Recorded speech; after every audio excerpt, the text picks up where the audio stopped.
जितना जितना कथा को सुनते जाएंगे, जितना जितना शिव महापुराण का रसमृत धारण करते जाएंगे, जितना जितना भगवान शंकर की कथा को आप सुनेंगे, उतना उतना आप शिव के करीब आते चले जाओगे, भगवान शंकर के करीब आते चले जाओगे। इसलिए शिव महापुराण की कथा कहती है कि शिव पुराण भगवान शंकर तक पहुंचाने का एक पत्र है। शिव पुराण भगवान शंकर तक पहुंचने का एक जरिया है। ये शिव को पाने का एक तरीका है, तक पहुंचने का एक जरिया है। शिव महापुराण की कथा, भगवान शंकर की पवित्र कथा। शिव मंदिर तक आप अगर पहुंच रहे हो, भगवान शंकर के चरणारविंद तक यदि आप जा रहे हो, आप यदि भगवान शिव की मंदिर तक जा रहे हो, भगवान शंकर के द्वार तक जा रहे हो, भगवान शिव की चौखट तक यदि आप पहुंच रहे हो, तो ये मानकर चलिए कि आपने अपनी खुशियों के दरवाजे तक पहुंचने का लक्ष्य बना लिया। आपने अपने दुखों को मिटाने का एक दरवाजा पा लिया। आपने अपनी तकलीफों को मिटाने के लिए एक द्वार चुन लिया।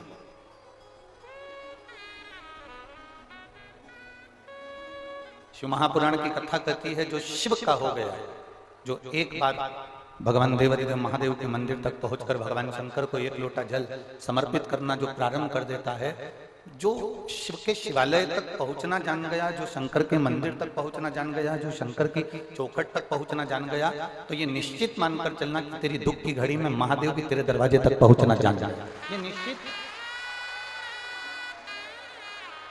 बोल बम का नारा है, सारी समस्या का हल। आप उस तक पहुंचे हो, वो आप तक पहुंचे हो।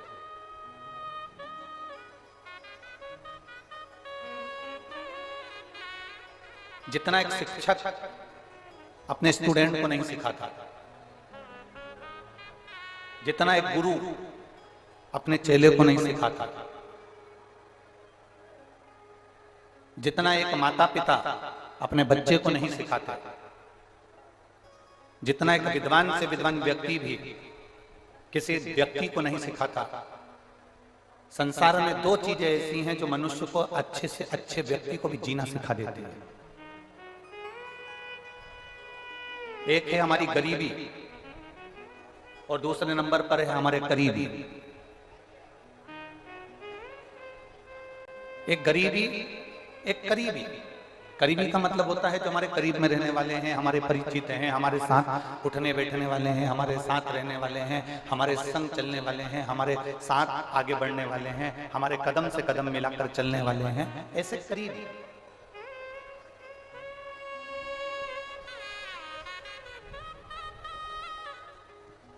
एक गुरु भी अपने चेले को जितना ज्ञान नहीं दे पाता, एक माता पिता जितने अपने बच्चे को उपदेश नहीं दे पाते, एक टीचर भी अपने स्टूडेंट को जितना ज्ञान नहीं दे पाता, उतना ज्ञान हमारे जीवन में दो चीजें सिखा जाती है, एक हमारी गरीबी और एक हमारे करीबी। गरीबी भी हमको बहुत कुछ सिखाती है। गरीबी इतना सिखा जाती है कि हमारे पास में कुछ भी नहीं है, एक रुपया नहीं है। जब आपके पास में कुछ भी नहीं होता, तब आपको देने वाला भी कोई नहीं होता। जब आपके पास थोड़ा सा इकट्ठा हो जाता है, तो देने वालों के भी हाथ आगे बढ़ जाते हैं। एक गरीबी और एक करीबी। गरीबी भी हमको बहुत सिखा देते हैं। जब आपकी परिस्थिति ठीक नहीं है ना, आपके साथ में कोई नहीं। जब आपकी परिस्थिति ठीक हो गई ना, तो आपके साथ में भी ढेर सारे खड़े हो जाएंगे। थोड़ा सा धन बढ़ा कि आपके पहचान वाले बढ़ जाएंगे, थोड़ी सी संपदा बढ़ी कि आपके रिश्तेदार, नातेदार, कुटुंब, कबीले सब बढ़ जाएंगे। एक गरीबी व्यक्ति को बहुत अच्छी जिंदगी जीना सिखाता है, बहुत अच्छी जिंदगी। पर हमको लगता है कि हमारी गरीबी ने हमको तोड़ दिया। ना ना ना, किसी की जिंदगी में जो गरीबी आती है वो व्यक्ति को तोड़ने के लिए नहीं आती है। हमने पहले कथा में वर्णन किया था, शायद कुशीनगर के भक्तों ने भी सुना होगा कि रेस का जो घोड़ा होता है, हमने कथा में कहा था, रेस का जो घोड़ा होता है, वो रेस का घोड़ा उसको नहीं मालूम कि मैं रेस में खड़ा हूं, उसको नहीं मालूम कि मुझे रेस लड़ना, उसको नहीं मालूम कि मुझे रेस जीतना। रेस का घोड़ा ग्राउंड के अंदर जाता है, खड़ा हो जाता है, उसका मालिक उस पर बैठ जाता है। मालिक जितना जितना उसको मारता है, मालिक जितना जितना उसको पिन चुभोता है, घोड़े को दर्द होता है, घोड़े को कष्ट होता है और घोड़ा दौड़ता है। घोड़े को कष्ट होगा, घोड़ा दौड़ेगा, घोड़े को तकलीफ होगी, घोड़ा दौड़ेगा। मालिक घोड़े के ऊपर बैठा हुआ और घोड़े को कष्ट दे रहा है, घोड़े को तकलीफ दे रहा है, घोड़े को दर्द दे रहा है, तो घोड़ा दौड़ रहा है। घोड़े को नहीं मालूम कि मुझे रेस में खड़ा करा गया है, घोड़े को नहीं मालूम कि मुझे रेस जीतना है। घोड़ा तो इसलिए दौड़ता है क्योंकि उसको कष्ट होता है, उसको तकलीफ होती है, उसको दर्द होता है, तो वो दौड़ता है। इतना दौड़ता है, इतना दौड़ता है कि दौड़ते दौड़ते वो आगे निकल जाता है और रेस में जीत जाता है। जब गरीबी आए ना, जब थोड़ी सी भी समस्या आए आपकी जिंदगी में, थोड़ा सा भी दुख आए आपकी जिंदगी में, थोड़ी सी भी तकलीफ आए आपकी जिंदगी में, तो ये अनुभव करना, ये अपने भीतर उतारना कि ये गरीबी परमात्मा ने आपको हारने के लिए नहीं दी है, दुख भगवान ने आपको हारने के लिए नहीं दिया है, तकलीफ भगवान ने आपको हारने के लिए नहीं दी है। दुख, तकलीफ, गरीबी परमात्मा हमेशा जिसको जिताना होता है, संसार में आगे निकलना होता है, उसी को दे। बड़े से बड़े लोगों को टीवी पर देखिए, डिबेट में देखिए, बड़े से बड़े व्यक्ति को आप टीवी पर निकाल कर देखेंगे, किसी का जीवन परिचय देखेंगे, उसने जिंदगी में बहुत दुख भोगा, दुख भोगा तो आज सुख भोगा। बचपन में उसने बहुत तकलीफ भोगी तो आज सुख भोगा। थोड़ी तकलीफ जिंदगी में आती है तो हमको सिखाने के लिए आता है, थोड़ा दुख हमारे जीवन में आता है तो हमको सिखाने के लिए आता है।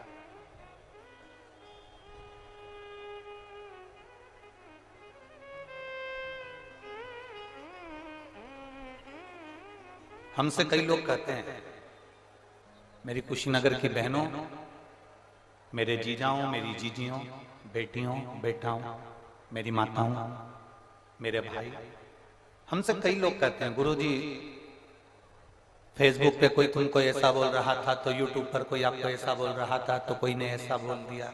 हम उनको कहते हैं कि देखो, जिसने अपनी दुख की घड़ी में सुना नहीं होता ना, उसको ये सुनकर बुरा लगता है। ओम प्रकाश जी जो दुख की घड़ी में बहुत कुछ सुन लेता है ना, उसको ये सब बातों से कोई फर्क नहीं पड़ता।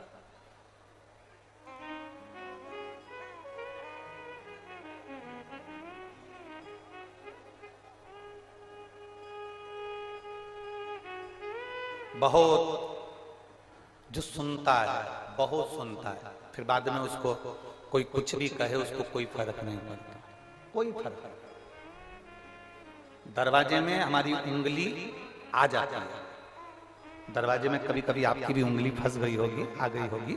दरवाजे में अगर उंगली आ गई तो वो दरवाजे की उंगली इतनी सुन्न पड़ जाती है कुछ देर के लिए, उसको यूं भी करो तो मालूम नहीं पड़ता, क्योंकि उस पर इतना दबाव पड़ गया, इतना दबाव पड़ गया कि उंगली पर कोई असर होता ही नहीं।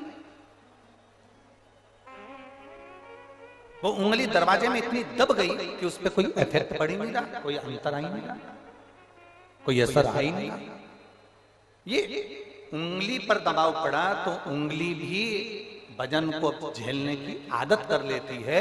उसी तरह जिसने अपने माता पिता के ताने को सुन लिया, पिताजी ने गाली बककर कह दिया, अपशब्द कहकर कह दिया, माँ ने ताने मारकर कह दिया, 2 थप्पड़ लगाकर कह दिया। दुनिया के बच्चों को लगता है कि मेरे मम्मी पापा मुझे गाली देते हैं, अपशब्द कहते हैं, ताने देते हैं। दुनिया के लोगों को लगता है सास बहू को गालियां देती है, अपशब्द कहती है, ताने देती है। पर इतना अंदाजा रखना कि जिसने जिंदगी में आज सुन लिया वो आगे नहीं सुनेगा और वो बहुत बोल्ड होता चलेगा, बहुत प्रबल होता है।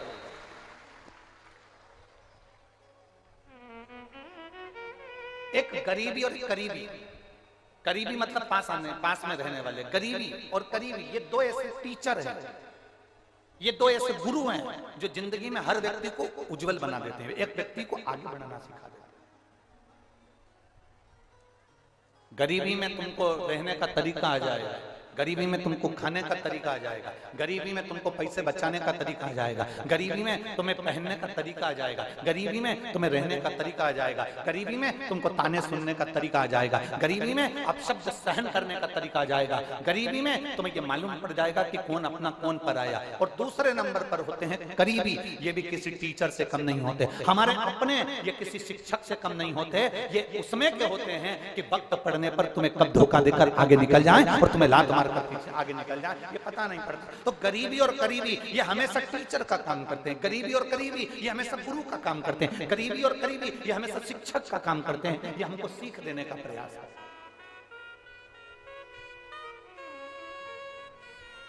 कोई दूसरा नहीं होता हमको सीख देने वाला। आप शिव महापुराण की कथा को देखिए, भगवान शंकर बैठे हैं, शिव जी बैठे हैं और माता पार्वती जी ने आकर उनके आंखों पर अपने हाथ रख दिए।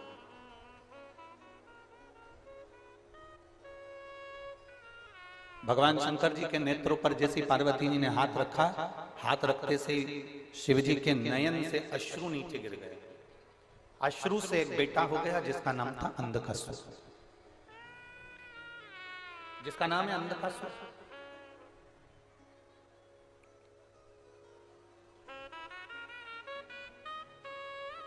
अब शिव जी के नेत्रों से प्रकट हुआ है, माता पार्वती जी ने उसको गोदी में लिया है, पार्वती जी उसको अपना पुत्र कह रही हैं, बेटा कहकर दुलार कर रही हैं। ये शंकर जी का करीबी हुआ कि नहीं हुआ? जम के बोलो जरा, करीबी है ना? शिव जी का करीबी है क्योंकि शंकर के नेत्र शुरू से प्रकट हुआ है।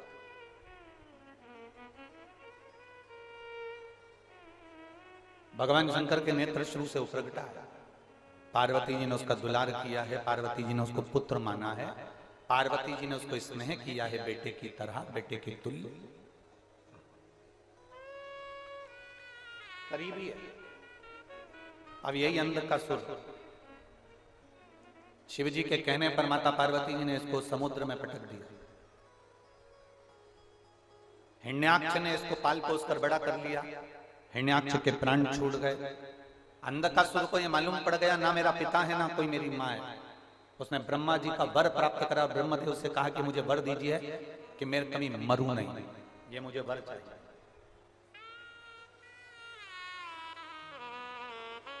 मेरे कभी प्राण ना छूटे, ये मुझे वर दीजिए। और संसार सागर में जिसने जन्म लिया है उसको जाना है। मेरे राम जी भी अगर इस पृथ्वी पर आए हैं तो वो भी गए हैं, मेरे भगवान कृष्ण भी इस पृथ्वी पर आए हैं तो वो भी गए हैं, मेरे भगवान गौतम बुद्ध भी इस पृथ्वी पर आए हैं तो वो भी गए हैं। संसार सागर में जिसने जन्म लिया वो गया, पर कुछ कर्म अच्छा कर कर जा, कुछ नेक कर्म कर कर जा। रामकृष्ण परमहंस है, मीराबाई है, कर्माबाई है, स्वामी विवेकानंद जी हैं, नरसिंह मेहता, प्रहलाद, ध्रुव, कुछ अच्छा कर्म कर कर जा। और मत बुरे कर्म कर बंदे वरना पछताएगा, भगवान की आंखों से तू बच नहीं पाएगा, तू बच नहीं पाएगा। अरे ओ अज्ञानी मत कर नादानी, अरे ओ अज्ञानी मत कर नादानी। तेरे कर्म का फल भी तू ही पाएगा, जैसा किया तूने तेरे आगे आएगा।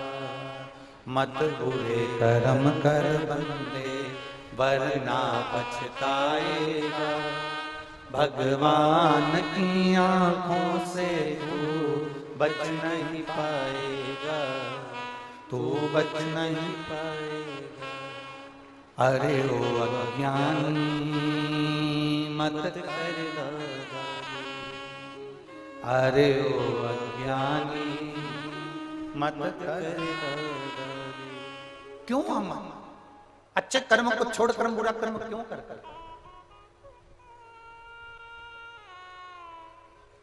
कुछ अच्छा करने का प्रयास करिए, संसार को कुछ अच्छा देने का प्रयास करिए। इसी प्रागण्य की मैं इसी शिव महापुराण का एक वर्णन करना चाहेंगे। आप अपने घर से किसी के लिए पानी भरकर लाए, और मुझे उम्मीद है आप में से कई लोगों ने ऐसा कर कर देखा होगा, और उसको उसका, और ये जो हम कथा बोल रहे हैं, जो हम बोल रहे हैं, ये आपके अनुभव की बात बोल रहे हैं। आप अनुभव कर कर देखिएगा, आपके साथ हुआ होगा। आप घर से पानी की बोतल लेकर आए किसी के लिए, आप किसी के लिए बिस्कुट लाए, आप किसी के लिए कुरकुरा लाए, वेफर्स लाए, टॉफी लाए, या आप किसी के लिए कुछ खाने का सामान, आपने किसी को वो खाने का सामान दिया, पानी दिया, बिस्कुट दिया या टॉफी दी, कुछ भी जो आप लेकर आए थे वो आपने दिया। अब एक हाथ से आपने दिया, आप कथा सुन रहे हो, कथा श्रवण कर रहे हो, ये हमारा विश्वास कहता है। दूर मत जाओ कि भगवान, अपन कहते हैं ना, जैसे अपन कथा में कहते हैं कि ये हाथ दो वो हाथ लो, आप कथा में कर कर भी देखना, आप एक हाथ से बिस्कुट दे भी देते हो, एक हाथ से टॉफी दे भी देते हो, इतनी देर में 3 घंटे की 4 घंटे की इस कथा में तुम्हारी गोदी में फिर कहीं ना कहीं से एक हाथ बिस्कुट का पैकेट या टॉफी या पानी की बोतल या पाउच आ ही, ये हमने दिया और ऐसा ही हमने वापिस प्राप्त किया।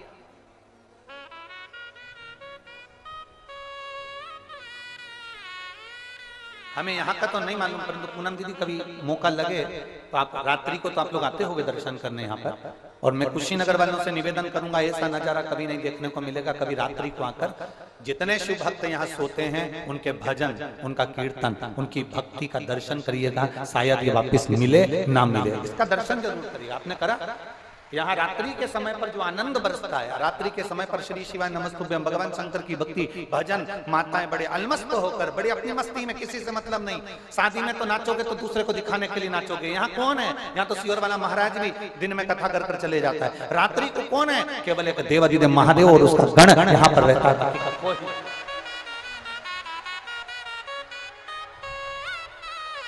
यहाँ कौन देख रहा है रात्रि के समय पर? कौन? अरे मोर नाचा किसने देखा? हम कहते वो नारायण ने देखा। आप कथा के पंडाल में बैठकर भगवान का भजन करते हो, रात्रि को कीर्तन करते हो, मंत्र जाप करते हो, नाम स्मरण करते हो, ये मत सोचना मुझे कौन देख रहा है। देखेगा वो, अपने को नहीं देखे। शादी में जाते हो, जम के तो बोलो, लिफाफा देकर आते हो, नाम लिखते हो। जब तुम शादी में गए, सबने देख लिया तुमको कि भानु प्रताप आया है, तो फिर लिफाफे में नाम लिखने की जरूरत क्या है?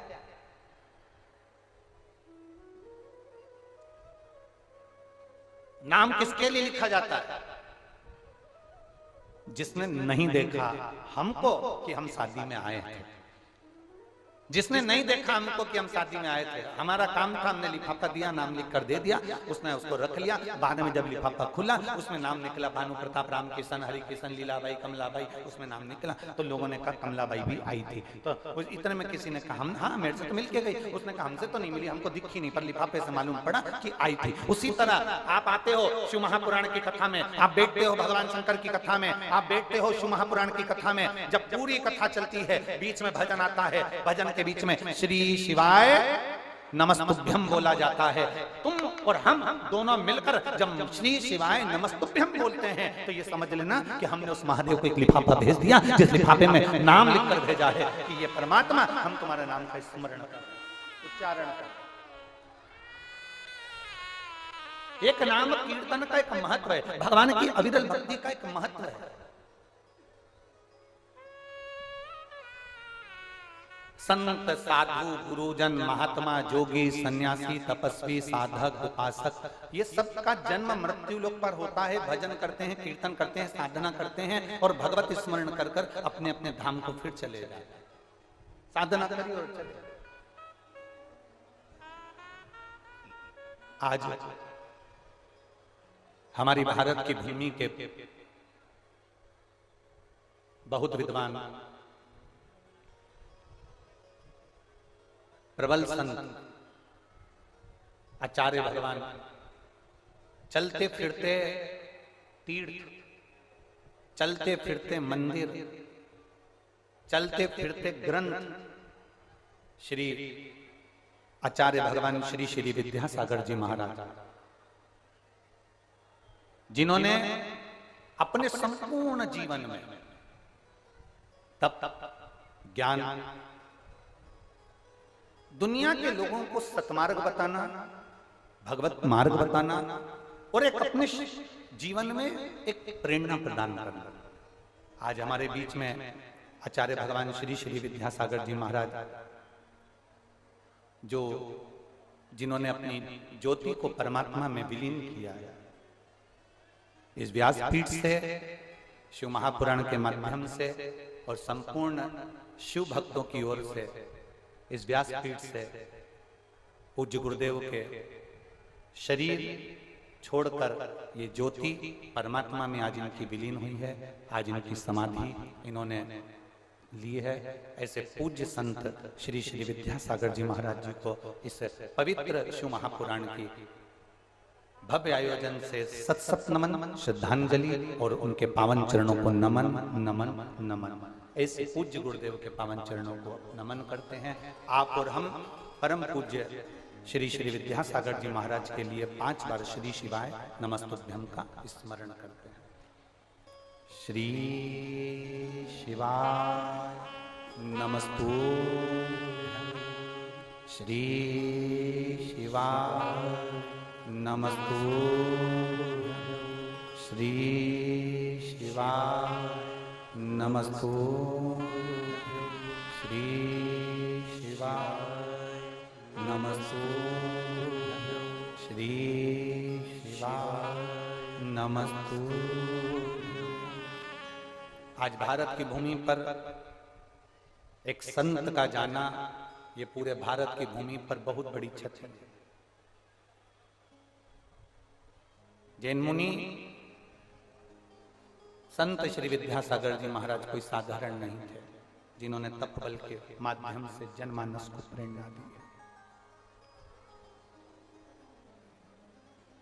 संत आते हैं मृत्यु लोक पृथ्वी पर, प्रेरणा देते हैं, ज्ञान प्रदान करते हैं, धैर्यता देते हैं, श्रद्धा बढ़ाते हैं, विश्वास बढ़ाते हैं, दृढ़ बनाते हैं, भगवत स्मरण की ओर आपको प्रबल बनाते हैं, प्रबल, और फिर अपना कार्य पूर्ण कर कर चले जाते हैं। शिव कथा कह रही है, एक गरीबी और एक करीबी, ये बहुत बड़े टीचर हैं, बहुत बड़े शिक्षक हैं, बहुत बड़े शिक्षक, ये हमको प्रेरणा देते रहते हैं। जितने भी हमारे करीब में रहने वाले होंगे, जितने हमारे नजदीकी होंगे, एक दिन यही हमको ज्ञान देकर जाएंगे। बेटी से प्रेम होता है, एक दिन बेटी भी आपको ज्ञान दे देगी। जमाई से प्रेम होता है, एक दिन जमाई आपको ज्ञान दे देगा। बेटे से प्रेम होता है, एक दिन बेटा आपको ज्ञान दे देगा। बहू से प्रेम होता है, एक दिन बहू आपको ज्ञान दे देगी। स्वयं कपिल देव जी महाराज का संवाद करता है, अपनी माता देवती को ज्ञान प्रदान कर रहा है।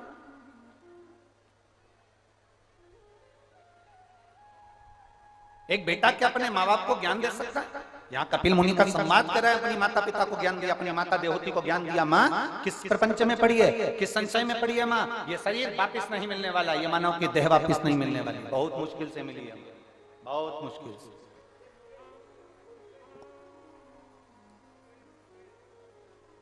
83,99,999 योनियां काटी हैं, तब यह 84 लाख में नंबर की यह मनुष्य की देह पाई है। 83,99,999 योनियां काटने के बाद यह मानव का शरीर मिला। उस शरीर को ऐसे ही जमा दो, इस शरीर को ऐसे फेंक दो। कर्म अच्छा कर, कर्म अच्छा करिए, श्रेष्ठ कर्म करने का प्रयास करिए। जितना अच्छा कर सकते हो उतना अच्छा करने का प्रयास करिए, जितना अच्छा।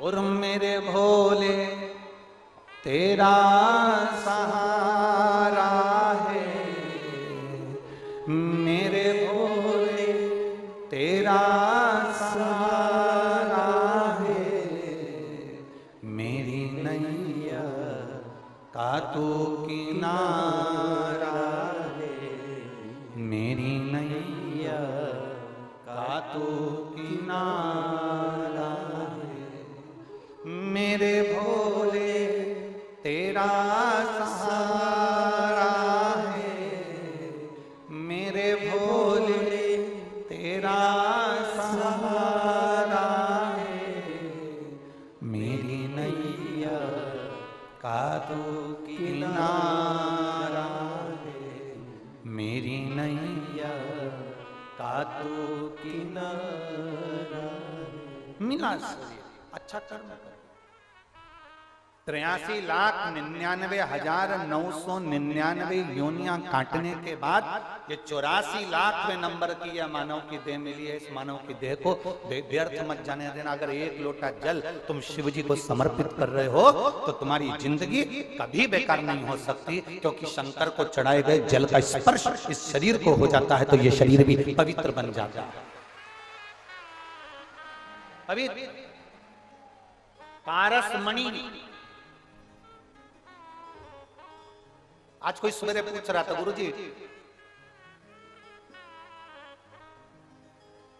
शिव जी का शिवलिंग और पारसमणि इन दोनों में क्या अंतर है? शिव जी का शिवलिंग और पारसमणि में क्या अंतर है? कोई कर रहा था, इन दोनों में अंतर क्या है? हम एक बात जरूर कहेंगे इसका अंतर।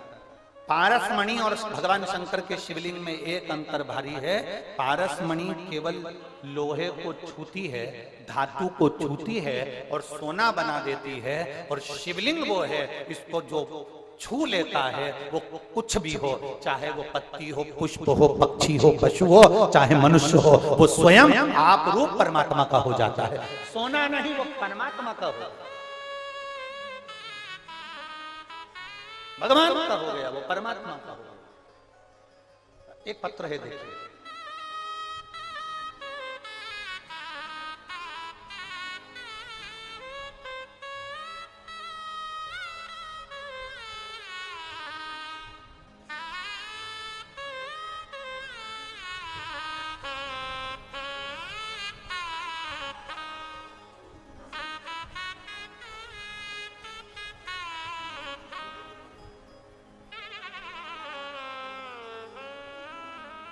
कविता शुक्ला, गोरखपुर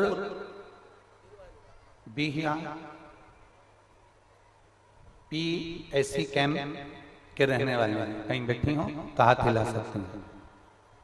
कविता शुक्ला, गोरखपुर बिहिया PSC कैंप की रहने वाली हैं। कहीं बैठी हैं, हाथ हिला। बच्चा आया है साथ में? हाँ, लिया हो, इसके लिए। गुरुजी शिव जी पे चढ़ाए गए एक लोटा जल और पशुपतिनाथ के व्रत का मैं वर्णन करना चाहता हूं। शादी के कई सालों तक हमने इंतजार करा कि संतान होगी। हमने टेस्ट बेबी भी करवाया, पर संतान का सुख नहीं हुआ। 1 साल, 2 साल, 4 साल, 5 साल, 10 साल, 15 साल इंतजार करा, पर संतान का सुख नहीं। 15 वर्ष निकल गए पर औलाद नहीं हुई गुरुदेव। और 15 साल निकलने के बाद तो लोग भी आशा छोड़ देते हैं कि बच्चा होगा कि नहीं होगा। टेस्ट बेबी वाले के यहाँ हम टेस्ट बेबी के लिए गए, ट्रीटमेंट लिया, पर उसने भी मना कर दिया कि तुम्हें संतान नहीं हो सकता। हम हार गए। उसी दौरान मेरी पड़ोसन ने मुझसे कहा कि आप एक काम करा करो, आस्था चैनल पर शिव महापुराण की कथा आती है, वो सियोर वाला महाराज वास्ता आसन लगाकर टीवी के सामने, भले तुम सोफे पर बैठो, पलंग पर बैठो, जमीन पर बैठो, तुम्हारी मर्जी पड़े जहां बैठो, पर बैठ के सुनना। आसन लगाकर बैठ जाना, कथा सुनना और बाबा से विनती करना। कथा के अंदर जब श्री शिवाय नमस्तुभ्यम बोला जाए उस समय पर विनती करना बाबा से, बाबा जरूर दे। हमने बाबा से प्रार्थना करी, सीहोर रुद्राक्ष उत्सव का स्मरण किया। गुरुदेव, जिस रुद्राक्ष उत्सव को लोग बिल्कुल हल्के में लेते हैं, उसका स्मरण मात्र जीव का कल्याण कर देता है। एक बात आप लोगों से कहना चाहता हूं, आप लोगों को लगता होगा कि गुरुजी रुद्राक्ष उत्सव रखते हैं और शिवरात्रि के समय पर रखते हैं, उसका एक कारण होता है। सीहोर की पवित्र भूमि पर कंकर शंकर की धरा पर जब आप कथा सुनते हैं, जिनको 20-20 साल तक औलाद नहीं हुई, 25-25 साल तक औलाद नहीं हुई, 15-15 साल तक औलाद नहीं हुई, अगर एक बार रुद्राक्ष उत्सव के समय पर सीहोर में अगर मौका मिल जाए और फुलेरा दूज पड़ती है कथा के मध्य में, हम कथा ही ऐसे समय पर रखते हैं, रुद्राक्ष उत्सव ऐसे समय पर रखते हैं जिस समय पर शिवरात्रि और फुलेरा दूज ये दोनों पर, जिसे कंकर शंकर की धरा पर बैठकर जो कथा सुने, जो कथा श्रवण करने के लिए वहां बैठे सीहोर में, वो धन से भी कभी खाली नहीं रहे और गोदी से भी कभी खाली नहीं रहे, उसका संतान हो ये निश्चित था। और उसका कारण यही होता है कि जो सीहोर कुबेरेश्वर धाम पर जो कथा सुनने के लिए रुद्राक्ष उत्सव में पहुंचते हैं, वो आने वाले समय में एक की जगह 4 पहुंचते हैं। उसका कारण ही यही होता है। हम तो यहां तक कहेंगे कि जो ठेला लगा रहा है बिल्कुल एकदम कुछ भी नहीं कमा पाता, एक बार रुद्राक्ष उत्सव में आओ और बाबा के उस धाम में कंकर शंकर की धरा पर बैठकर 2 दिन 5 दिन 7 दिन जितना बन सके एक रात्रि परंतु विश्राम जरूर, बाबा से विनती कर कर उससे निवेदन करो, कथा सुनो, वहां बैठकर बाबा से प्रार्थना करो, कंकर उठाकर पूजन करो और पूजन करने के बाद उससे विनती कर कर फिर जाओ। अगले रुद्राक्ष उत्सव में आप अकेले नहीं आओगे, 4 या 5 को साथ लेकर आओगे कि बाबा खाली नहीं छोड़ता। बोल ममता नारा है, शिव खाली नहीं छोड़ता। वो रुद्राक्ष उत्सव कहने का रुद्राक्ष उत्सव लगता है लोगों को कि रुद्राक्ष उत्सव होगा, हम यहाँ तक इसलिए अब की बार रुद्राक्ष वितरण नहीं रखा, रुद्राक्ष वितरण मई में रखेंगे, पर रुद्राक्ष उत्सव में जो रुद्राक्ष का शिवलिंग बनता है उसकी आराधना, उसकी पूजन, उसका दर्शन आप 5 दिन 4 दिन 3 दिन 7 दिन रुककर उसका भजन पूजन करो, वहां बैठकर कंकर शंकर का पूजन करो, भूमि पर बैठकर कथा श्रवण करो।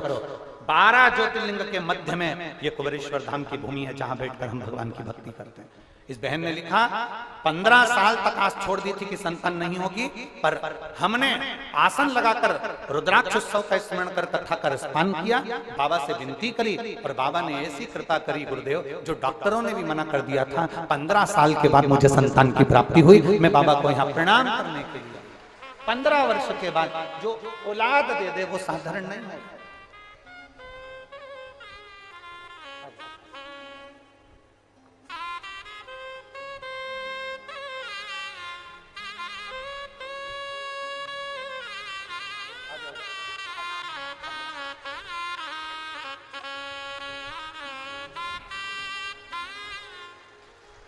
ये 15 वर्ष के बाद बाबा ने दिया। प्रणाम करो, प्रणाम बाबा।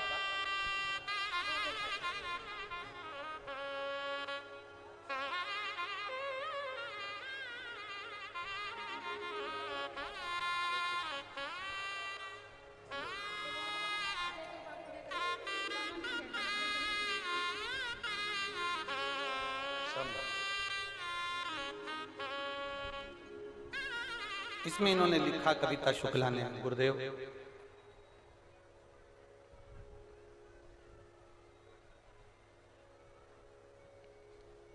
हम नहीं जानते थे कि बाबा इतनी जल्दी सुनता है।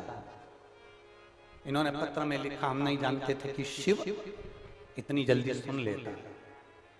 और जितने आस्था चैनल पर कथा सुन रहे हैं,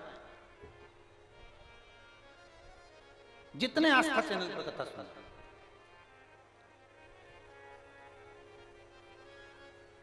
आप सबसे निवेदन करूंगा, जितने फेसबुक भूपेंद्र इसको बंद करो, इसको बंद करो भूपेंद्र, इसको बंद करो। जितने आस्था चैनल पर कथा सुन रहे हैं, जितने फेसबुक यूट्यूब पर कथा सुन रहे हैं, जितने मोबाइल पर कथा सुन रहे हैं, आपसे निवेदन करूंगा एक बार दिल से सुनना, केवल टाइम पास मत करना, केवल समय पास नहीं करना, हमने एक बार दिल से बैठ कर सुनना, दिल से। और जब आप दिल से बैठकर कथा का रस तत्व ग्रहण करोगे, आप दिल से बैठकर भगवान देवादिदेव महादेव से अपने मन की बात कहोगे, ये निश्चित है वो सुनेगा,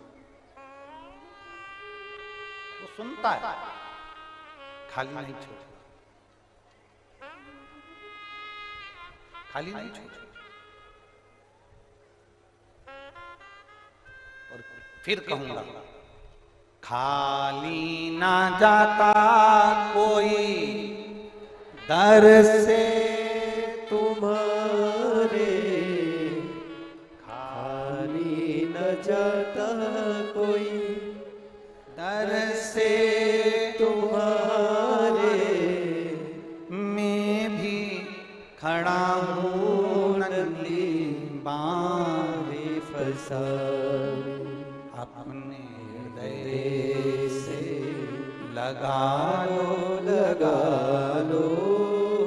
गिरा जा रहा हूँ उठा लो,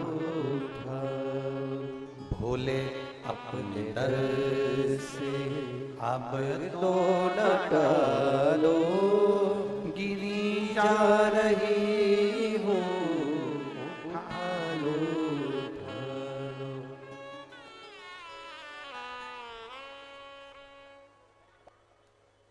वो कृपा करता है तो दुनिया को भी लगता है कि ये कृपा कैसे करता है।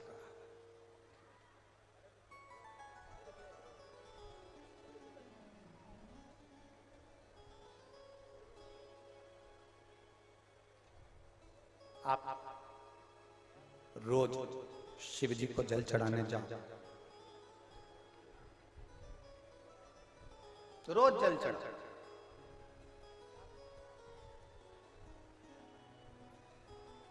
पर इतना जरूर याद रखना कि जल चढ़ाने का भी तरीका हमारे जीवन में होना चाहिए कि हम भगवान शंकर को जो जल चढ़ा रहे हैं शिव जी उसको स्वीकार कर रहे हैं कि नहीं।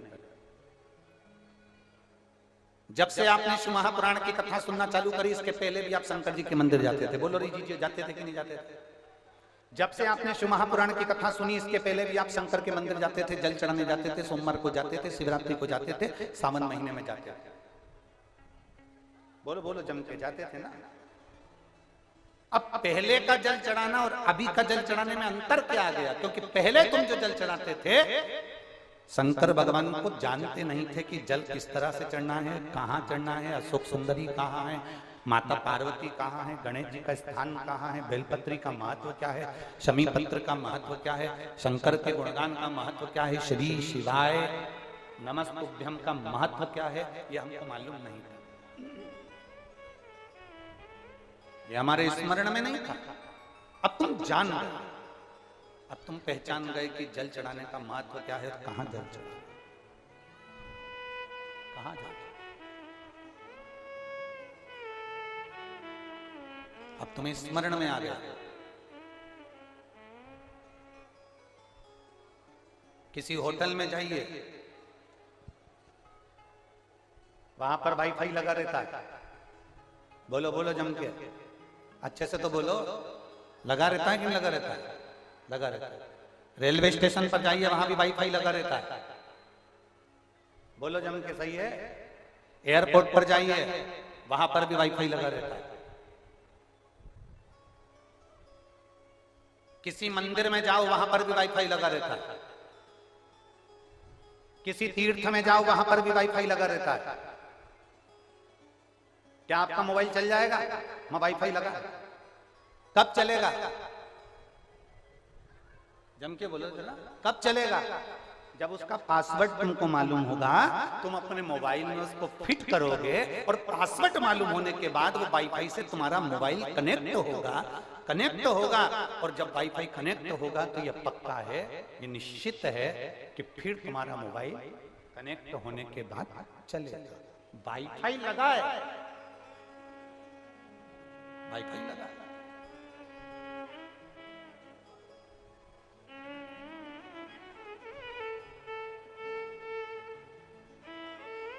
वाईफाई लगा, अरे पासवर्ड ही नहीं मालूम है आपको। आप स्टेशन पर बैठे हो, पासवर्ड नहीं मालूम है आपको। आप एयरपोर्ट पे बैठे हो, पासवर्ड नहीं मालूम है आपको। आप होटल में बैठे हो, पासवर्ड नहीं मालूम है आपको। आप मंदिर में बैठे हो, पासवर्ड नहीं मालूम है आपको। वाईफाई जरूर लगा है, पर इसका पासवर्ड मालूम होगा। आपके मोबाइल में आप फिट करेंगे, कनेक्ट हो जाएगा। जब कनेक्ट हो जाएगा तो आपका मोबाइल चलना प्रारंभ हो जाएगा। उसी तरह कई लोग ऐसे हैं जो शिव महापुराण की कथा में आते जरूर हैं, कई लोग ऐसे हैं जो शंकर के मंदिर में एक लोटा जल चढ़ाने जाते जरूर हैं, कई लोग ऐसे हैं जो शंकर भगवान के मंदिर में पूजन करने जाते जरूर हैं, कई लोग ऐसे हैं जो पशुपतिनाथ का व्रत भी करते हैं। पर सही ईमानदारी की बात तो यह है कि सब दूर वाईफाई लगा हुआ है, पर तुम्हें उसका पासवर्ड मालूम होना चाहिए और तुम्हारा मोबाइल कनेक्ट होना चाहिए। तुम पशुपति व्रत करो, मना नहीं है, पर ये दिल को कनेक्ट तो करो। अगर पासवर्ड मालूम है श्री शिवाय नमस्ते हम पंचाक्षर मंत्र मालूम है नमः शिवाय, षडाक्षर मंत्र मालूम है ओम नमः शिवाय, जब हम भगवान के मंत्र को जपते हैं, शिव महापुराण की कथा को जब हम श्रवण करने बैठते हैं, तो हमारे मोबाइल को हम वाईफाई से कनेक्ट कर लेते हैं, वो देवाधिदेव महादेव से कनेक्ट कर लेते हैं, इसलिए बाबा हमारी सुन लेता है, हमारा मोबाइल चालू हो जाता है, हम उससे कनेक्ट हो रहे हैं।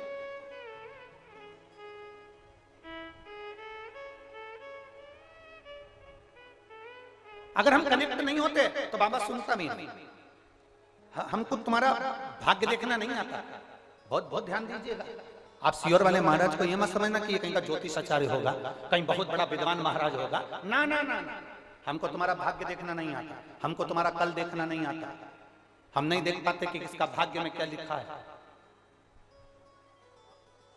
हमें तुम्हारा भाग्य देखना नहीं आता, हमें तुम्हारा कल देखना नहीं आता, हमें तुम्हारा भाग्य लिखना नहीं आता, हमें तुम्हारा कल लिखना नहीं आता।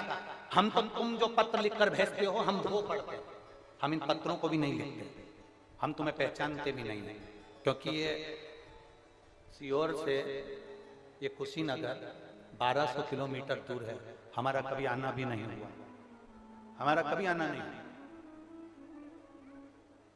हम आपको जानते भी नहीं, हम आपका पत्र भी नहीं लिख सकते, हम आपका कोई हम भाग्य नहीं लिख सकते। ये भाग्य आप अपना पत्र कब लिखते हो, जब भोलेनाथ आपका भाग्य लिख देता है, तब आप पत्र लिखते हो।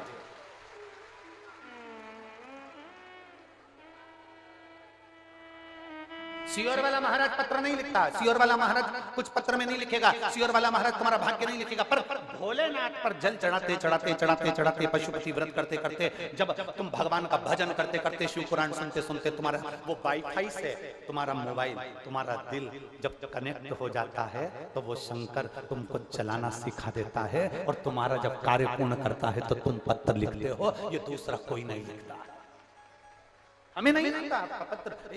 एक बात यहाँ शिव पुराण में वर्णन आती है, मेहनत का फल, मुसीबत का हल और तुम्हारा कल। फिर से बोलो हमारे साथ में, मेहनत का फल, मुसीबत का हल और तुम्हारा कल क्या होगा, ये दुनिया का कोई नहीं बता सकता, केवल महादेव बता सकते हैं। तुम्हारी मुसीबत का हल कैसे होगा ये महादेव को मालूम है, तुम्हारा कल कैसे होगा ये महादेव को मालूम है, ये उसको मालूम है। मेहनत का फल क्या होगा ये उसको मालूम है, हमको नहीं मालूम कि तुम्हारी मेहनत का फल क्या है, पर इतना जरूर कह सकते हैं, जिसने लगन से शिव पुराण की कथा सुनी है, ये धूप में तप रहे हैं, पंडालों में जगह नहीं है, बाहर लोग वहां तक बैठे होंगे, रोडों पर, दुकानों में जहां छांव मिल गई वहां पर लोग बैठे होंगे। मैं आस्था चैनल वालों से कहूंगा जरा दिखाना इनको कि धूप में दुकानों में जहां इनको मौका मिल रहा है वहां वहां जा जाकर बैठे हुए हैं, पंडालों में कहीं जगह नहीं, गाड़ियों पर चढ़े हुए हैं, कोई कहीं चढ़ा हुआ है, कोई कहीं बैठा हुआ है।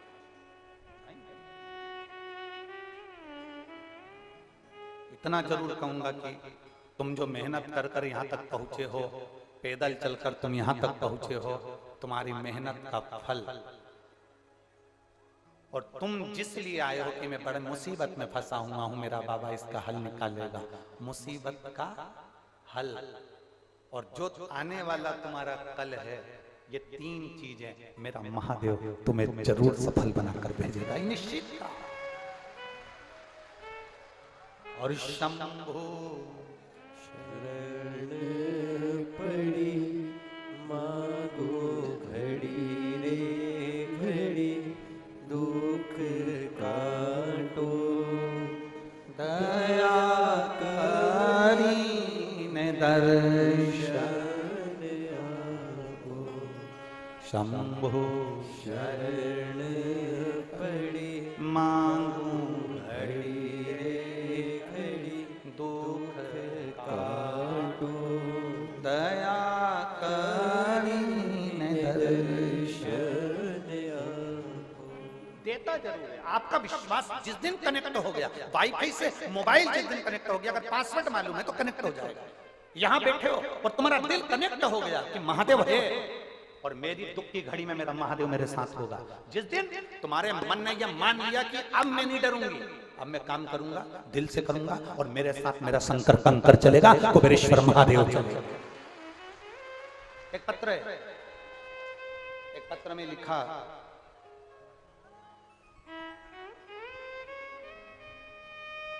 मेरा नाम किरण जायसवाल है, मेरे पिता का नाम रविंद्र जायसवाल है, जिला गोरखपुर, ग्राम खजनी बाजार से आई हूं। कहीं बैठी हूं तो हाथ हिला सकते हैं आप ही हैं? श्री शिवाय नमस्ते।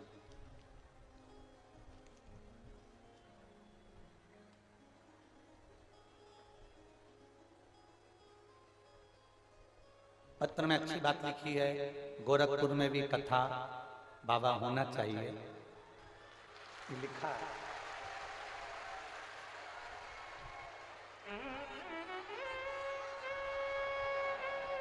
अब इनने पत्र में लिखा है हमारे गोरखपुर में भी कथा होना चाहिए।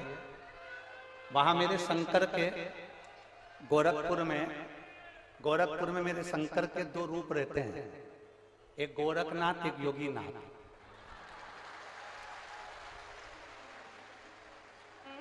और जिस दिन गोरखनाथ और योगीनाथ जी के मन में आ गई ना, उस दिन ये शिव पुराण तुम्हारी गोरखपुर में हो जाएगा पक्का।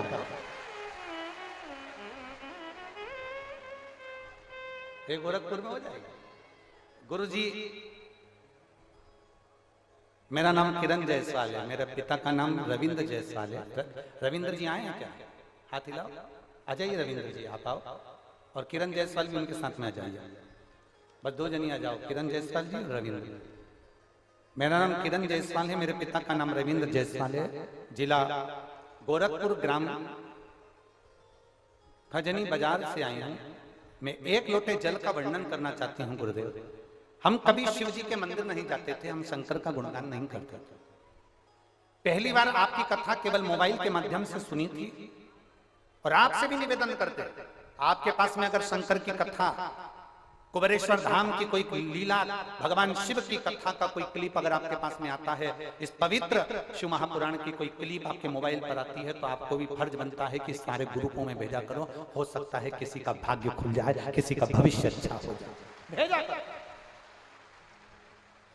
पर कई लोग नकली क्लिप बना लेते हैं, उसमें कुछ फोटो हमारा लगा देते हैं, बोलने वाले दूसरे हो जाते हैं। आपको क्लिप भेजना वो चाहिए जो व्यासपीठ की कटी हुई हो, जो व्यासपीठ पे बोलते हुए हो, दिखते हुए हो और हम बताते हुए हो, वो क्लिप आप दुनिया को भेजो, मना नहीं। पर नकली मत भेजना कि कोई नकली काम कर जाए और दिक्कत कर। गुरुजी, एक मोबाइल पर क्लिप देखी, उस क्लिप से आशा जगी। मेरे पिताजी की दोनों किडनियां खराब हो गई, डॉक्टर ने उनको बिल्कुल डायलिसिस पे डाला, उनकी हर्नियां बढ़ गई और हार्ट जैसी प्रॉब्लम हो गई।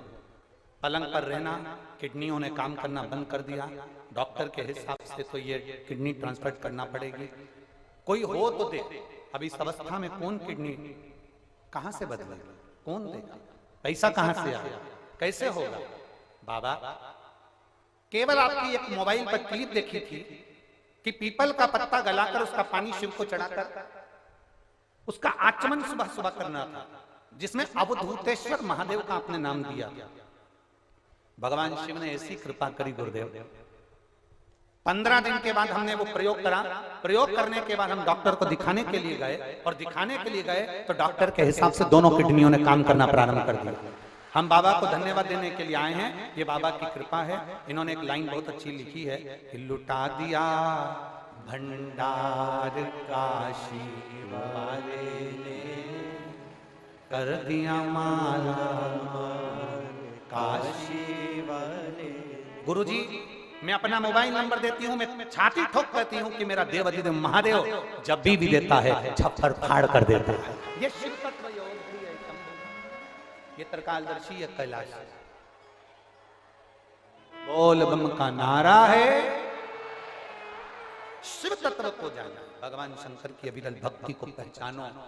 इस शिव महापुराण को हल्के में मत लो, आप बैठकर सुन जरूर रहे हो, दिल से आप धारण कर रहे हो, ग्रहण कर रहे हो, पर इतना विश्वास मानकर चलना कि मेरा शंभु तुम्हारी झोली को खाली नहीं भेजेगा, भर कर भेजेगा। वो इतना देकर भेजेगा कि आप आनंद में हो। पूनम दीदी, शिव महापुराण का एक नियम है, हम आपको बताना चाहेंगे। बड़ा भारी नियम है शिव पुराण का, एक नियम सबसे भारी, और जितने लोग सुन रहे वो भी अच्छे से सुन रहे। शिव महापुराण का एक नियम बड़ा भारी है।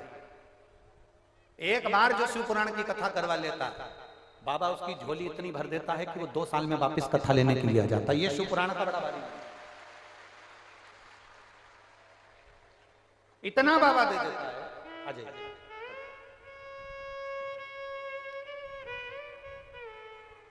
रविंद्र जायसवाल जी, आप हैं?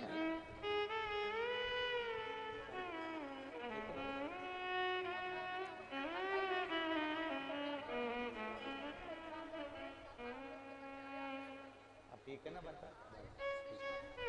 एक बार रविंद्र जी ऐसे हाथ हिला दो, बाबा ने बड़े कृपा। शंभु शंभु शंभु शंभु।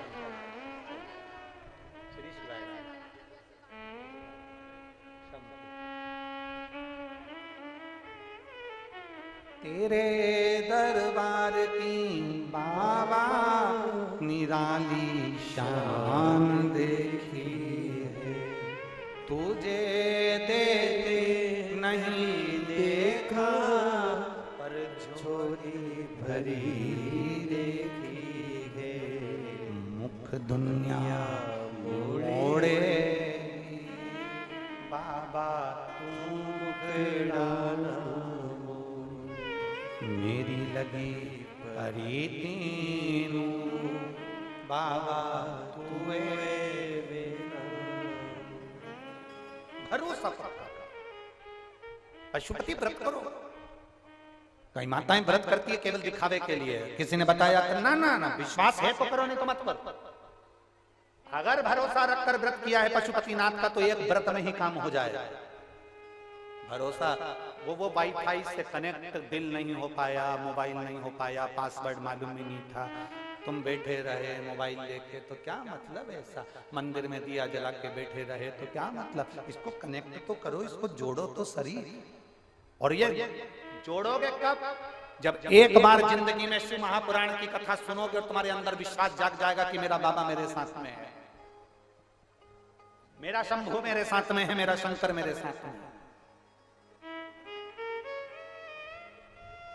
दुनिया के लोग भ्रम में पड़कर, कोई ने कह दिया हमारे पास आ जाओ, हम ऐसी भभूति दे देंगे कि तुम्हारा भाग्य खुल जाए, हमारे पास आ जाओ हम तुमको ऐसा नारियल दे देंगे कि तुम्हारा भाग्य खुल जाए, हमारे पास आ जाओ हम तुम्हें ऐसी चीज दे देंगे तुम्हारा भाग्य खुल जाए। अगर ये चीज देते होते तो पहले खुद का भाग्य खोल लेते। तुम्हें क्यों देते? क्यों?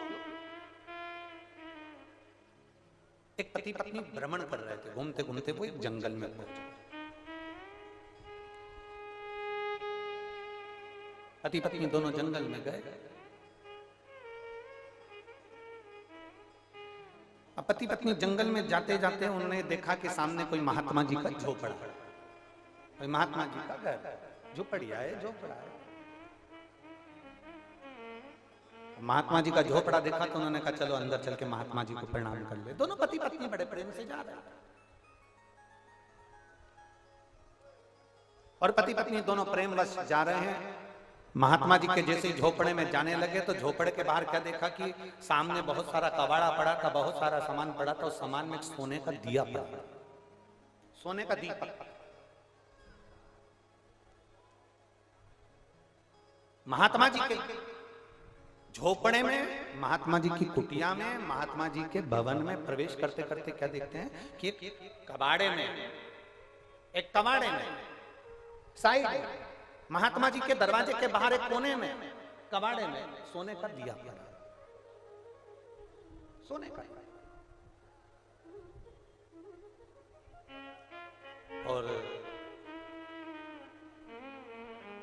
सोने का दीपक पड़ा है तो उन्होंने सोने के दिए को देखा और महात्मा जी के पास पहुंच गए। महात्मा जी बैठे भगवान की भक्ति में अलमस्त शिव नाम जप रहे थे।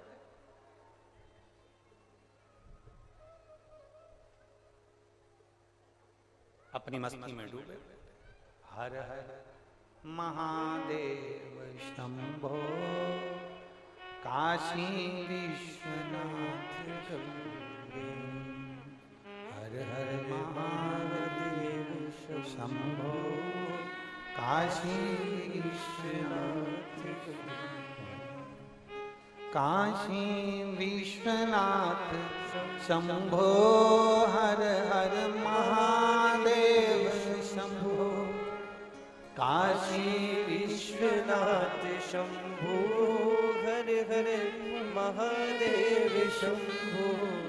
हर हर महादेव शंभो काशी विश्वनाथ शंभो। हर हर महादेव शंभो काशी विश्वनाथ शंभो।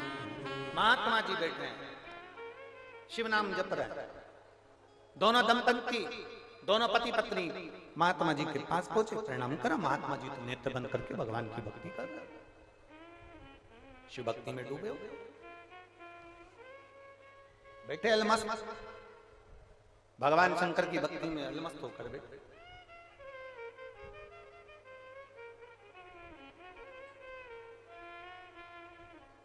इन्होंने देखा कि महात्मा जी नेत्र नहीं खोले तो इन्होंने आवाज लगाई। जब कोई नहीं देखता ना तो आवाज लगाई जाती है। संत को संत के नाम से नहीं पुकारा जाता, महात्मा को महात्मा के नाम से नहीं पुकारा जाता, योगी सन्यासी तपस्वी को उसके नाम से नहीं पुकारा जाता, आवाज लगा दी जाती है। हर हर महादेव। जैसे हर हर महादेव कहा, महादेव कहते से महात्मा जी के नेत्र खुल गए। महात्मा जी के नेत्र। पूछा महात्मा जी, कहां से आए हो? कहा पास के गांव में रहते हैं, भ्रमण के लिए निकले थे। आपका झोपड़ा देखा, आपकी कुटिया देखी तो मन कर गया आपसे मिलकर जाए, प्रणाम कर जाए। ठीक है, दर्शन हो गए। हाँ, अब काहे बैठे हो? जाओ। संत साधु गुरुजन असली संत होगा ना, असली महात्मा होगा ना, असली साधक होगा ना, असली उपासक होगा ना,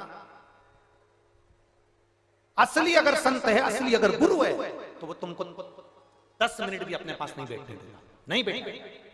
असली गुरु आपके अपने पास में ज्यादा पकड़ कर बिठाता नहीं है, असली गुरु खींच कर नहीं लाता, असली गुरु किसी को पकड़ कर अपने पास नहीं रखता। असली गुरु वो होता है जो अपने शिष्य को 2 क्षण मिलता है, कृपा दृष्टि करता है और कहता है जा तू भी इसी दृष्टि में डूब जा, भगवान के पास जा।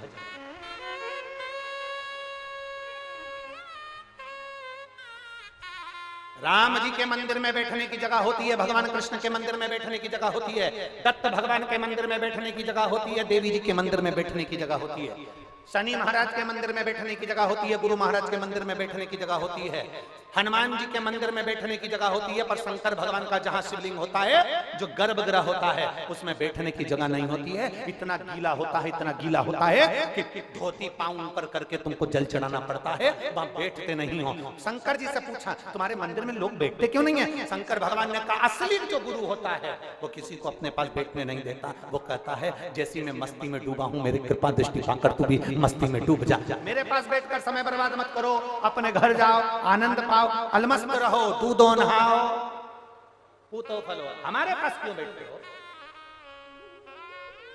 और कोई कोई व्यक्ति ऐसा होता है, कोई कोई गुरु ऐसा बन जाता है, कोई कोई महात्मा ऐसा बन जाता है, कोई कोई गुरु ऐसा बन जाता है, रात दिन पकड़ कर बैठे रहे। बैठो, कहां जा रहे हो? बैठो, कहां जा रहे हो? बैठो, नहीं तो मन ही नहीं लगता साहब। मन ये कथा की जजमान पूनम जी और ओम प्रकाश जी बैठे हैं, पांडे जी इनसे पूछो ये हमसे कितनी बार मिली होंगी अभी तक? एक बार भी नहीं। कोई इनसे पूछा? इनके बेटे से पूछ ले कोई, इनकी बेटी से पूछ ले कोई कि गुरुजी आपसे कितनी बार मिले, कितनी बार मिलना हुआ? एक क्षण के लिए मिले, एक बार। आपका संबंध बाबा से है, हम बाबा की कथा करने आए हैं, बाबा से आपका संबंध करा देंगे। शादी कराने वाले पंडित जी हथलेवा करा देते हैं, कन्यादान करा देते हैं, लड़की को लड़के का बना देते हैं, लड़के को लड़की का बना देते हैं। अब क्या 24 घंटे पंडित जी को पीछे ले घूमोगे? बोलो तो जरा जम के बोलो जरा। नहीं तो तुम्हें हमसे क्या मतलब? तुम्हारा संबंध महादेव से हो गया और महादेव का संबंध हमसे हो गया। अब हमसे क्या करना? चलो भगवान भजन करो। हमारे पास अब सुबह हम 4 दिन किसी से नहीं मिलते, 4 दिन के बाद तो हम 2-3 दिन तो मिलते हैं। अब 2-3 दिन मिलते हैं तो उसमें भी सुबह जो मिलने वाले आते हैं उनको कमरे में जहाँ हमारे हम पाठ करते हैं उसी कमरे में हम मिल लेते हैं। पाठ वाले कमरे में जैसे कोई मिलने आता है और हमारे जो ये पीएसओ हैं और कार्यकर्ता हैं उनको धक्का मार के बाद 1 सेकंड तो रुकने दे। बोलो सही है कि गलत है? जो आए होंगे उनको मालूम होगा। अंदर गए, प्रणाम करा, बाहर निकलो, धक्का मारे से तो बाहर रुकने नहीं देते। चलो बाहर उससे मिलो जिससे मिलने के लिए तो सीहोर वाला महाराज भी तरसता है, वो देवाधिदेव महादेव है। जिससे मिलने के लिए तो हम भी तरस रहे हैं। वो मिले, एक बार मिला था उत्तराखंड की भूमि में, जब एक्सीडेंट हुआ था गाड़ी का। गाड़ी गंगा में गिरती उस समय पर पति पत्नी समेत शिव और पार्वती दोनों आकर हाथ पकड़कर कांच में से गाड़ी के खिड़की में से तोड़कर निकाल रहे थे। वो झलक आज तक नहीं भूल पाए, आज तक नहीं भूले वो झलक। और दूसरा, जब भी मिलता है रुद्राक्ष उत्सव में, ये हमारी खुद की एक बात हम कहेंगे। रुद्राक्ष उत्सव के 7 दिन में से एक दिन ऐसा होता है जिस दिन वो खुद अपनी झलक देकर चला जाता है। वो आता है, वो मिलता है, वो मिले, उसको देखा, एक क्षण देखा, कहाँ गया पता नहीं, उससे मिले। असली गुरु तुमको बिठाएगा नहीं, असली संत तुमको बिठाएगा नहीं। असली संत कहेगा ले साहब प्रसाद लो, जा प्रणाम करो, जा नमन करो, जा बैठो 2 मिनट, गुरु की दृष्टि आप पर पड़ गई, गुरु से मिल लिए, जुल लिए, जा। बैठने का समय इतना नहीं देता। असली संत होगा तो नहीं बैठने देगा, असली गुरु होगा तो अपने पास बैठने नहीं देगा। असली संत, असली गुरु अपनी भक्ति में डूबा रहता है, अपनी अलमस्ती में लगा रहता है, उसे कोई मतलब नहीं आग लगे बस्ती में, अपन रहो मस्ती में। जो नकली होते हैं ना वो तुमको आओ बैठो, क्या करोगे, बैठो, फ्री तो अभी इतनी दूर से आए हो, पड़े रहो, 2-4 दिन रुको, 2 दिन रुको, 8 दिन रुको, क्या करोगे, पड़े रहो, बैठे रहो। कहाँ कैसे ना हम तो चल। असली की पहचान है वो तुम्हारे पास में ज्यादा नहीं बैठेगा, ना बैठेगा ना बिठाएगा। क्या काम करते हो पूछेगा असली गुरु, क्या काम करते हो? साहब दुकान है, काहे की, कपड़े की। कौन बैठा है रियल दुकान पर? साहब अभी तो मैं आपसे मिलने आया हूँ, चलो जाओ दुकान संभालो। कोई मतलब चाहिए भगवत भजन में काम करते रहो और श्री शिवाय नमस्तुभ्यम जपते रहो। चलो जाओ यहाँ से। और आपसे भी निवेदन करेंगे, कोई आपसे कहे कि बाबा बन जाओ, बिल्कुल मत बनना। कोई आपसे कहे साधु बन जाओ, बिल्कुल मत बनना। कोई आपसे कहे संत बन जाओ, बिल्कुल मत बनना। कोई आपसे कहे सन्यासी बन जाओ, बिल्कुल मत बनना। हम भी नहीं बने, तुम भी मत बनो। ना संत बनना, ना साधु बनना, ना सन्यासी बनना, ना तपस्वी बनना, ना साधक बनना, ना उपासक बनना। हमें तो केवल भगवान भोलेनाथ के चरणों के दास बनना, और दासों के भी दास बनना। हमें नहीं बनना कुछ, हमें तो उसके चरणों के दास के भी दास, उसके चरणों के दास के भी दास बन जाएंगे तो बहुत है। कि किसी ने एक पंक्ति में लिखा है,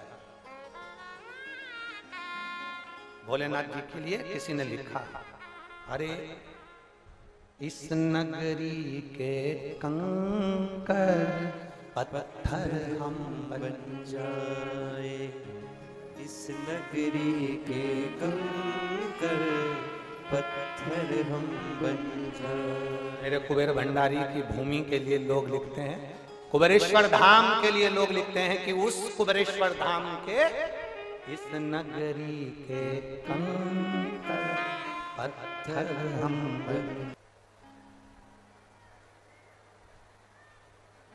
रेलवे का कितना सारा सोना लोहा पड़ा रहता है, चोर उठाता है, जम के तो बोलो जरा नहीं। कितना लोहा पड़ा है, नट बोल्ट सामान लोहे लोहे का पड़ा रहता है, कोई नहीं उठाता, क्योंकि उसको मालूम है रेलवे का। चोर ने उठाया तो चोर को मोर बना दिया जाएगा, ये उसको मालूम, वो नहीं। पास में सोने का दीपक पड़ा, पति पत्नी ने दोनों महात्मा जी को प्रणाम कर कर जाने लगे, पर महात्मा जी तो महात्मा जी थे, पहचान गए। आखिर ये क्या बात है, क्या हो क्या गया, क्या हुआ? तो महात्मा जी ने तुरंत उनको रोका, रुको इधर आओ, इधर आओ, इधर आओ।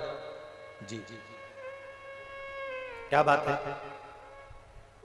महात्मा जी से दोनों पति पत्नी ने कहा, मन में एक संशय। क्या संशय है? सोने का दिया तुम्हारे दरवाजे पर कोने में पड़ा हुआ है, सोने का दिया। आपको इतने सारे लोग दर्शन करने आते होंगे, इतने सारे लोग मिलने आते होंगे, कोई सोने का दीपक नहीं उठाता? महात्मा जी ने तुरंत कहा कि वो सोने का दीपक तुम्हें चाहिए हो तो ले जाओ। थोड़ा ध्यान देना कथा पर, बड़ी सुंदर शिव पुराण का ये पवित्र चरित्र है।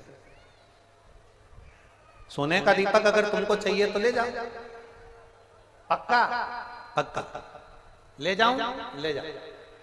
पर याद रखना, सोने के दीपक से 3 बार तुम दिया जला के जो मांगोगे वो मिलेगा।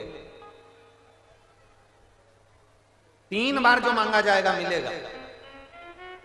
इस दिए को, इस दीपक को कई लोग लेकर चले गए, पर थोड़ी देर बाद वो वापिस यहीं पर छोड़कर चले जाते हैं, यहीं पर पटक कर चले जाते हैं। कोई इस दीपक को अपने पास में रखता नहीं, कोई नहीं। बड़ी कृपा करी आपने, बड़ी दया करी आपने, बड़ी करुणा करी आपने, बहुत कृपा है। पक्के में ले जाऊं, ले जाओ, पक्के में ले जाऊं, ले जाओ। पर इस दीपक को जो जो लेकर गया है वो वापस पटक कर चले गया, कोई नहीं लेकर जाता, तुम्हारी मर्जी पड़े ले जाओ। सोने का दीपक लेकर चले पति पत्नी दोनों दंपत्ति, घर में पहुंचे। पति पत्नी ने विचार करा इस सोने के दीपक से क्या मांगा जाए, सबसे पहली चीज क्या मांगी जाए। तो सोने के दीपक में उन्होंने बाती लगाई, प्रज्वलित करा। प्रज्वलित करने के बाद उन्होंने दीपक से प्रार्थना करी कि मुझे 10 लाख रुपए की जरूरत है, 10 लाख रुपए मुझे मिल।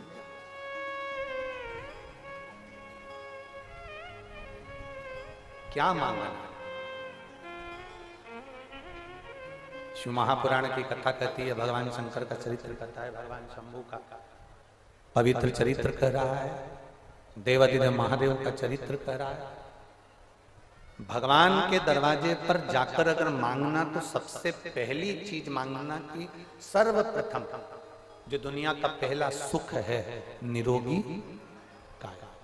जम के बोलो जरा, अगर मांगना है तो निरोगी काया, और दूसरे नंबर पर भगवान से ये प्रार्थना करना कि ये निरोगी काया भी मुझे बाद में देना, सबसे पहले दे दे तेरी भक्ति, और उसके बाद दे दे निरोगी काया। ये दोनों मिल जाएगी तो तेरी भक्ति करने में आनंद।